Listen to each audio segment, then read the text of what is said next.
Welcome back, everybody, to We Are TPM with myself, Kyle Teixeira, sitting next to John Teixeira. We are back this week again to spread the knowledge and give y'all advice or whatever we do on this podcast. Is that what we do? We spread knowledge and give advice? Just spread the knowledge. Spread it all over the place. Giving out whatever we have over here. So the topic today is fear of rent increases. So if you have any questions or you want to discuss this or you want us to conquer that fear for you after we discuss it, give us a call, 817-818-9039. Shoot us an email at showmethemoney@wearetpm.com. Let's get into it. John, what is fear? So it's really common when we talk to owners that have been marketing their own properties to hear that, oh, I know that my rent is not where it should be because I've had these tenants for a long time. They're really good people. I don't want to lose tenants. So I've been afraid to raise their rent. Fear of rent increases, right? So, Yep. Why? What? So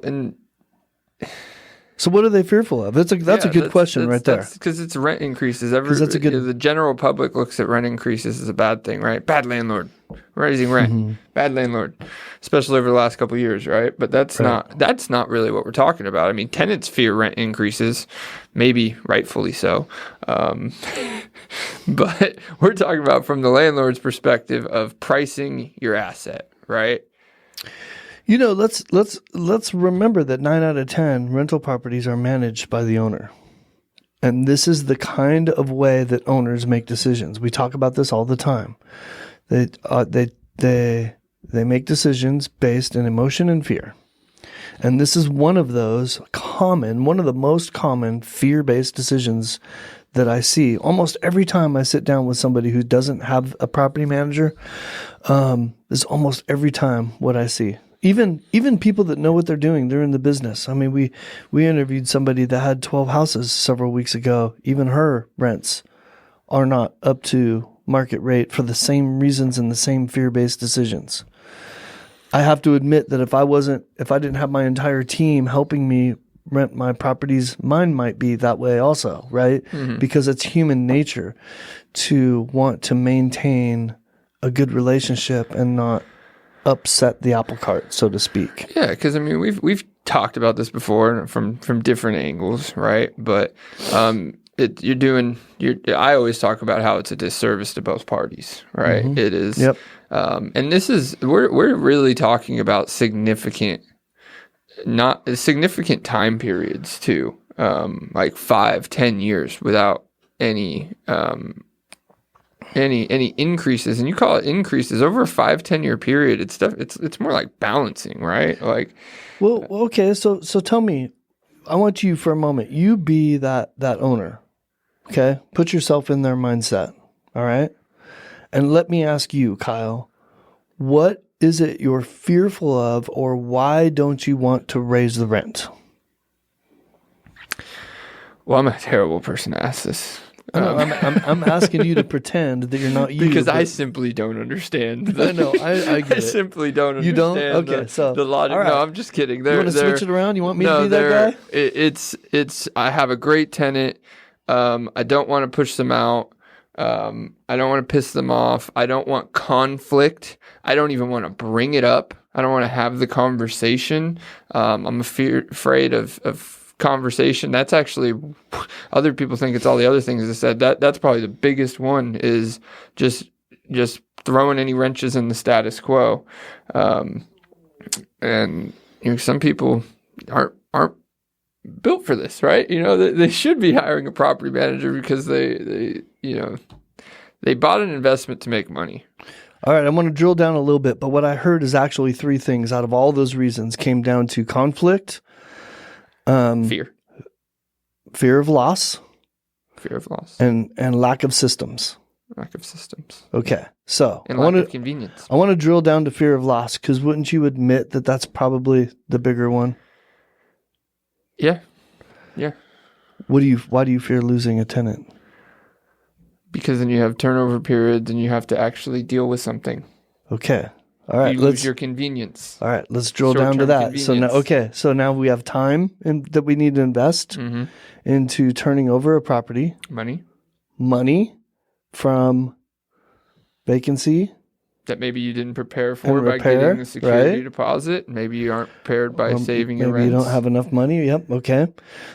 So you're fearful of all that. Okay, there's a reason why I'm going down this road. Oh, I know. So just drilling down on that one topic, property manager solves your lack of systems and your conflict. That's just bottom line.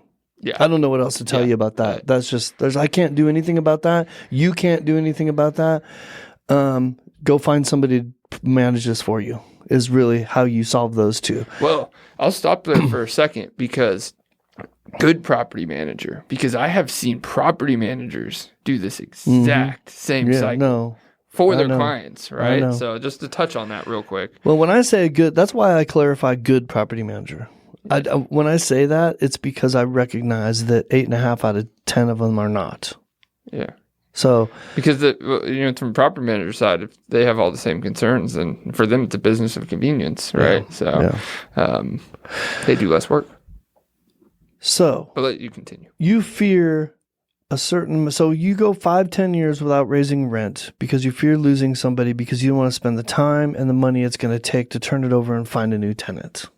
So I spoke to somebody yesterday, and their example is probably a pretty common example. They have 2 houses, and they're both $400 to $500 under market.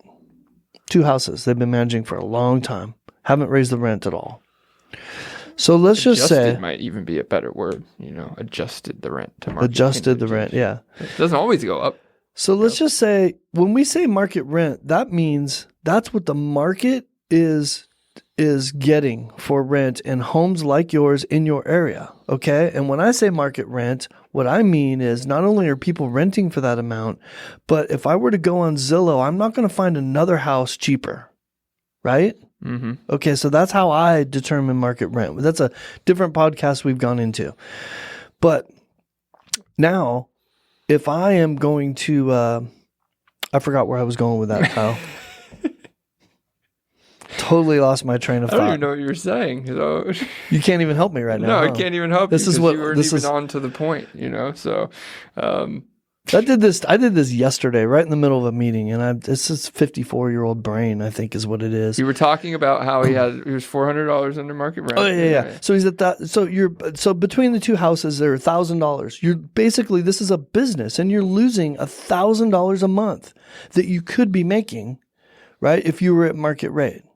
So how many months does it take to add up $1,000 a month to make up for your turnover period that you're so fearful of? Mm-hmm. Like it's so easy to just throw away $1,000 a month, which is basically what you're doing in essence. But I'm fearing this big expense that I have turning it over. Like that doesn't make any sense. You can't put those 2 things together, right? And if that fear, the higher that fear is, the likelihood that you're giving a discount to a bad tenant because are you fearful of losing a tenant that you might know is trashing your property? Yeah, it's probably not taking good care of your property if they can't afford market rent. Yeah. Well, and that's not even a fair statement. A lot of times, it's not that they can't afford it. They may have stayed anyway. They likely would have, because the thing about market rent is it's comparative to other houses that are out there on the market. So it's time for my analogy. Yeah. Oh, yeah. No, I think it is. It's a perfect time for my analogy. Go ahead with your analogy. What I created this analogy yesterday when I was talking with somebody. Okay, so what if I had a bike store? This one dates you, by the way. I thought this when you told me this analogy. Okay, what do you want to sell? What product do you want to sell? No, continue. No, let's sell computers. You want to sell computers? Let's sell computers. Bike store, right? Let's sell computers. Okay. Raise your hand if you've walked into a bike store. Okay, continue. Go ahead. I did it often when I was a kid. Okay. So I sell computers, you sell computers, Andrew over there behind the board, he also sells computers. We all have computer shops where you go buy computers, okay? And we need computers regularly. Absolutely have to have them, whatever. And so we all sell our computers for $1,000. All right. Inflation happens. The computer manufacturers start selling them for more. So naturally what happens is you and Andrew increase the price of your computers. Maybe the first year it's $1,100. The next year it's $1,200. Maybe after that, maybe 5-10 years down the road, it's a $1,500 computer. But I am so fearful of losing my customers. I keep my computers at $1,000.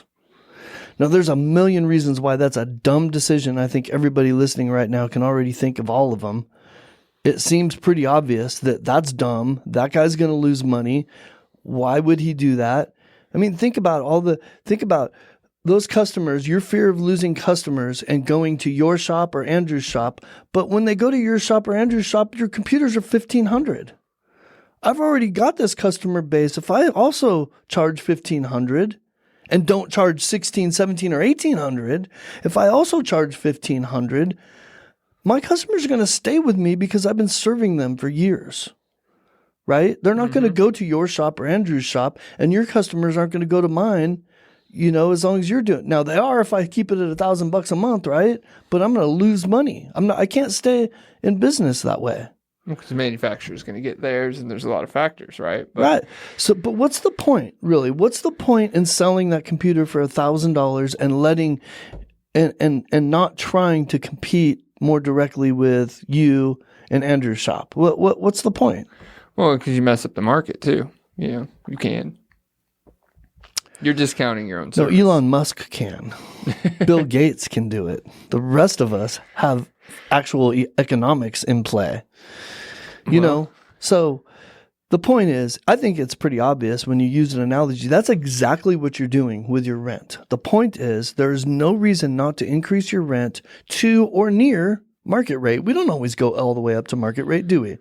We give people willing to sign a 1-year lease that have a long tenancy with us. We give them a little bit of a discount off of market rate. And this isn't to say you shouldn't give discounts. Right. Exactly. And you can't give appreciation to tenants that stay and consider your savings and turnover cost appropriate and discounts. That trade-off. Yes. It's never looking at it and not just so being over afraid time, to increase it at all. Yeah, and over time we've talked about how things are indirectly involved, like taxes and insurance, right? Yeah, it doesn't.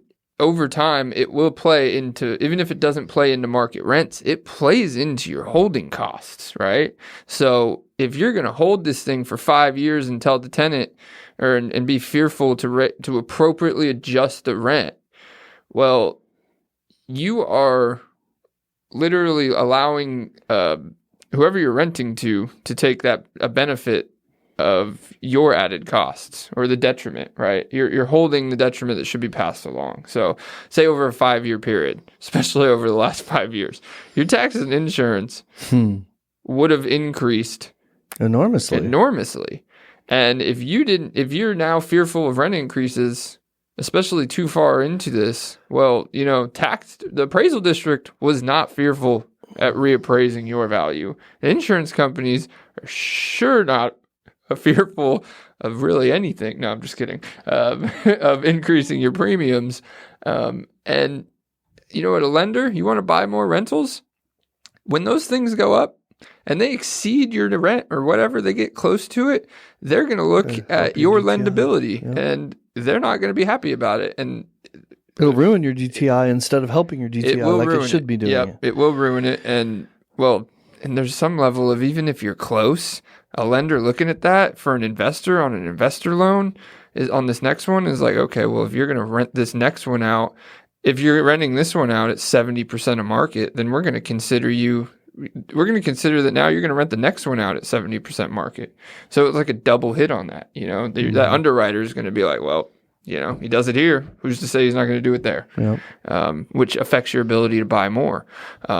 And then, you bought this investment to make money. So, you bought it for $200.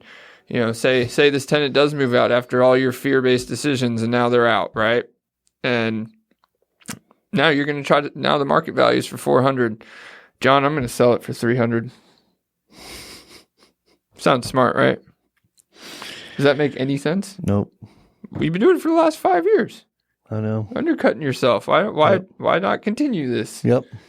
Oh, because when it comes time to sell it, now you're on the market and now you want 20% more than it's worth. You want 420 for it. Not that that's 20% of 400, I got you. but yeah. I got you.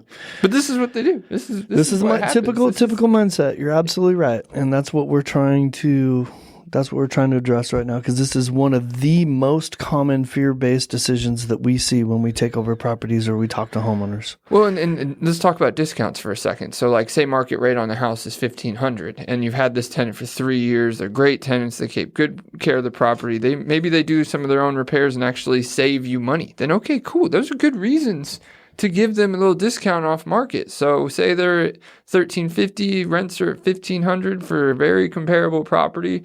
Even if you increase it to $1,375 or $1,400 or whatever, that's a pretty big discount. I would do $1,425 in that example that you just gave me. Yeah. That's just what we would do to sign a 1-year lease. You want to go month to month, and you're paying full market value. Yeah, and even if I'm going to give you the ability to give me 30 days notice and leave, then you're paying full market value no matter what. Yeah, because it's all the risk goes on the landlord at that point. You can walk on a 30-day basis. You could walk in the worst month of the year to rent property, or if your lease ends in June, I'm going to get higher market rents than if you just decide to walk mid-October, right? In most cases. And then now I'm stuck with trying to find a tenant in October and likely signing a 1-year lease. And then this carries on for years. And it's also like divorcing somebody, kind of going month to month, because now you know that there's no loyalty and they're one step out. They got 1 foot out the door. Yeah. They just don't know exactly when it is. So you already know that she's broken up with you. She just hasn't left yet. That's funny, isn't it?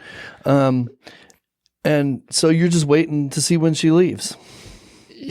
Yeah, you threw me off on the whole conversation now. But don't. Just don't. But we have knowledge of this exact situation happening. This is true. Yep.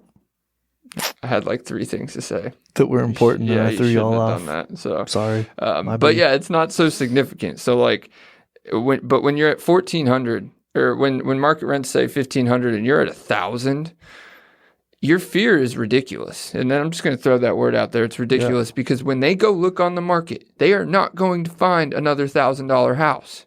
So they are staying in that house solely because you are giving them an astronomical discount for little to no reason. That's a great point. Like the first thing people do when they get our rent increase is they go to Zillow or some real estate portal that they like to find out what things are going for. That's the first thing people do. Everybody gets upset. You would get upset too, right? If your landlord sent you a rent increase, your initial thought would be, ugh.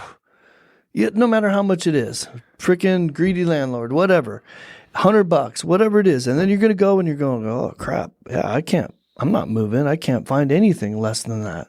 Right? That's the point. Using the computer analogy, that's why you don't want to sell the computers more than $1,500, because you and Andrew are selling them for $1,500. So that would be dumb.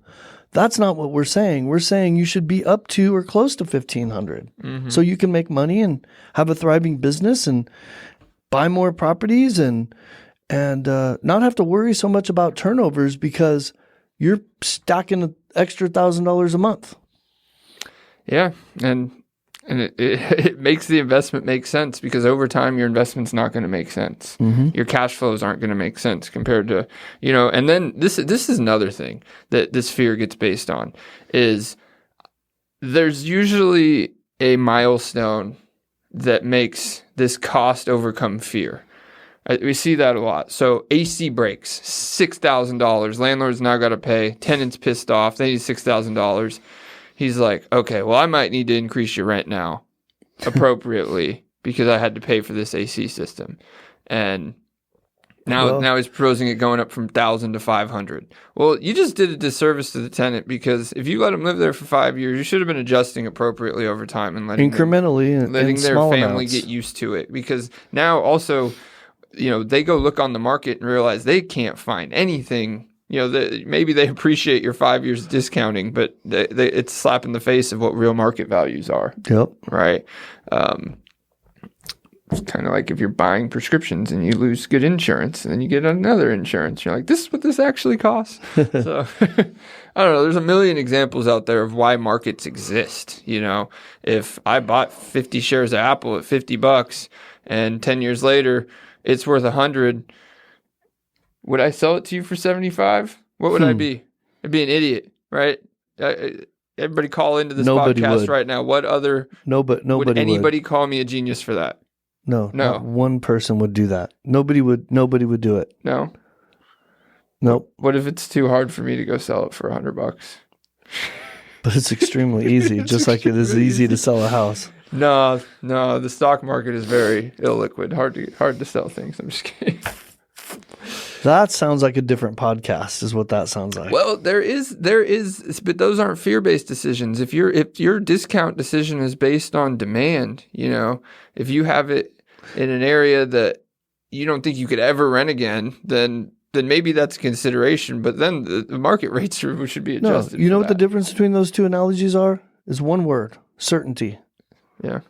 You have certainty that you could push a button and sell that thing. You know what's going to happen when you sell that stock. People do not have certainty of what's going to happen when they get their house back, whether they're going to be able to re-rent it, sell it, how much repairs they're going to have to do, how much it's going to cost. There's a whole bunch of unknowns that they're uncertain about.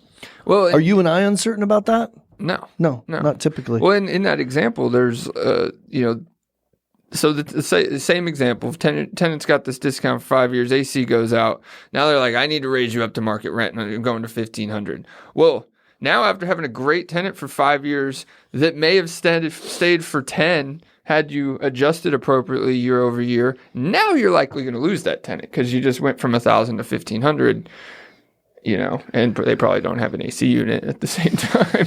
And now, on the tenant side of things, they got to go find $1,000 a month rental. So now they're downsizing massively. So, which, in our market, good luck. Yeah, we're talking about $1,000 rentals. I know these numbers are easy, but they don't exist anymore. They exist. They do exist. I think or they're moving to a different area and there's significant life changes. All these things, right? Maybe because you didn't increase the rent, they bought more expensive cars than they could afford. All those things aren't your fault, but. No, they are. You're making their problem your problem. Now your problem is their problem when the AC hits. All those things. But if you're at market's $1,500, you're at $1,500. Even if you're at $1,450, you're not going to tell them that AC went out. Now you're going up to $1,800 because they're not going to pay the $1,800, right? Because they can go find the same house for $1,500. That's right. So that would be a fear-based decision. Don't increase it over market. That's not just a fear-based. That's a fear of intelligence. Fear of statistics. There. That would be dumb. It'd be dumb. Yep. We're throwing out some shade on words. We are, aren't we? Ridiculous, dumb. But these are just examples. These are just examples. We have opinions. We have opinions. So what do we do about this? Like what is well, and then so continuing this example, you want to get this right. You realize you're wrong. Now you got to get it to a property manager, right? You get it to a good property manager. I'm saying that's next step, right? So now what does the property manager do about this? Well, I don't know what every property manager does. I can only tell you what we do. Mm-hmm. Is that fair? Yeah. Because this is definitely a massive. So you give me a house, it has a tenant in it. You've been doing this. It's at 500. It's supposed to be 1,000. We'll stick with that example. When their lease is up at renewal time, 45 to 50 days before it's about to renew, I will send them a rent increase, just like I do all my tenants. Not a rent increase. I'm sorry, a renewal notice that says that you can stay in the home month to month for the current market value of $1,000 a month. Or you could sign another 1-year lease for $750. And that gradually, the reason why we do that is because that $500 jump is a lot. I didn't create that gap. You, the owner, created that gap. Mm-hmm. Now I'm going to try to fix it gradually. $250 is still a big jump, but it's a lot less than $500. So we cut that in the middle. Now we're only $250 apart.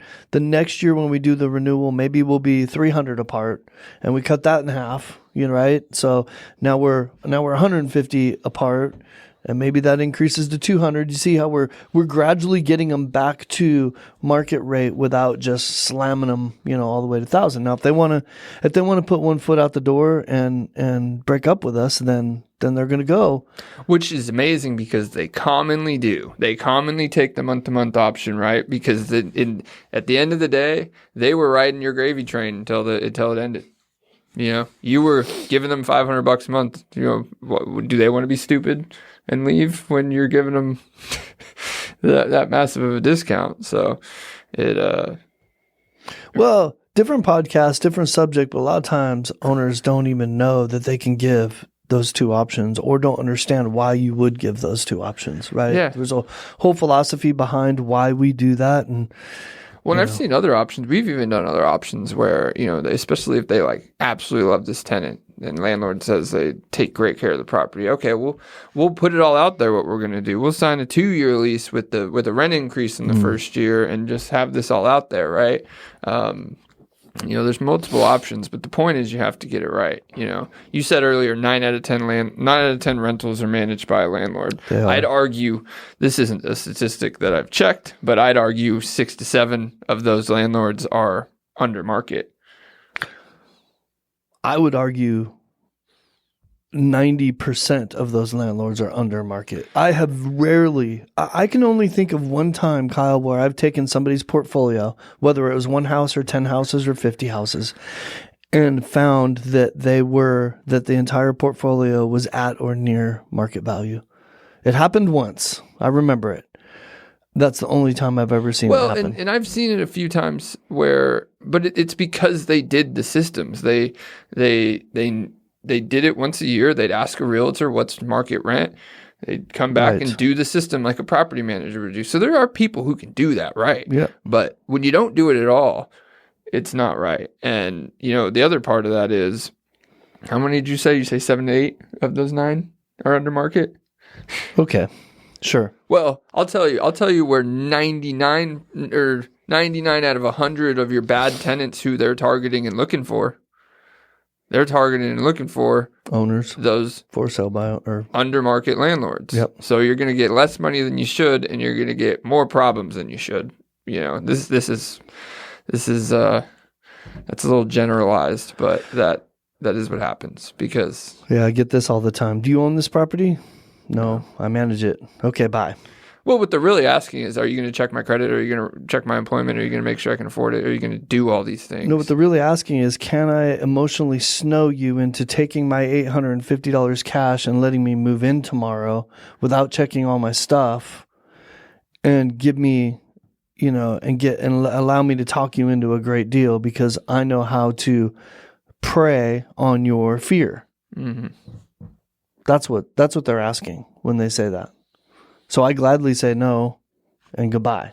It's a new one that's been very common over the last couple of years.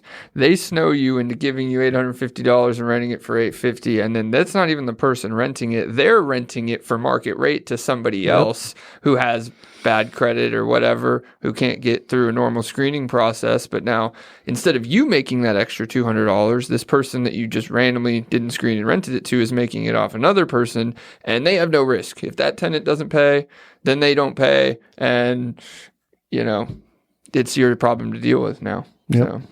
Because it happens every day. Yep. And we're not just making this up. We literally hear examples of this every day. Yep.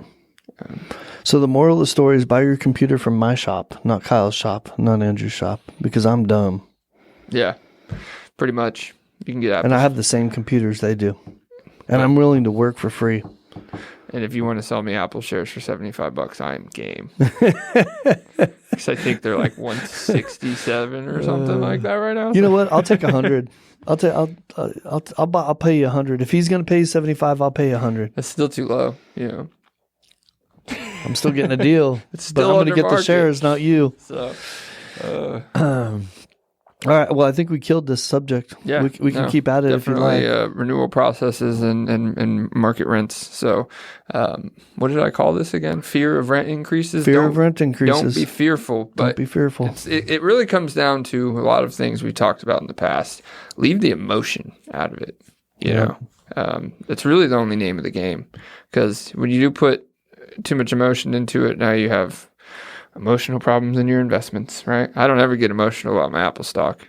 So, you know.